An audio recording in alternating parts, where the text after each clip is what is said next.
Welcome to this tutorial where I'll show you how you can change the background of anything in Canva.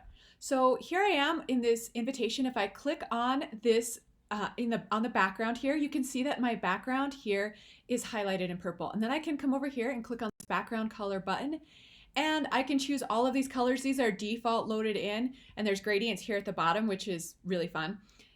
Or you can come over here to this add a new color circle and click on that on the plus sign. And this will allow you to add new colors. So over here, I can move my mouse around. I can come over here to the slider, and then that will change the colors as well. And then I can change my intensity by coming up here and making it lighter or darker.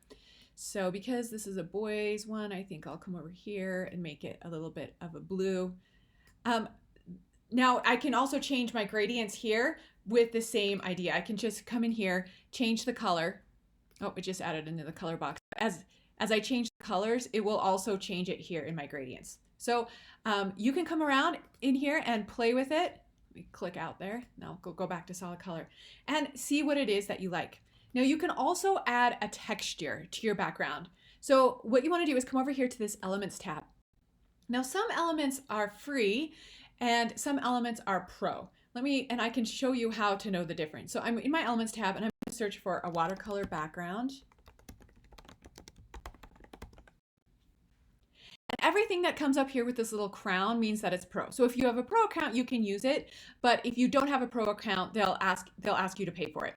So what I like to do is I like to come over here to this filter bar, and then I will scroll down here to free, and then only free elements will show up. So I'm going to hold on this. I'm going to hold this first one here, and I'm just going to, as I'm holding down my mouse, I'm going to just drag it over here, and then it will fill in right here. Now I can change the opacity here by coming up here to my transparency. So I don't ever like to change the transparency of my text, but I do change the transparency of backgrounds and things like that to make it a little bit more subtle. So I could change my opacity down here and to just make it a little bit more subtle. Now, I think the reason that we're seeing this color show through here, right here, this blue is showing through the texture here, which is kind of a fun effect, but you can all change this by coming up here and changing this back to white, and then bring your texture back, and then we'll see the true transparency here.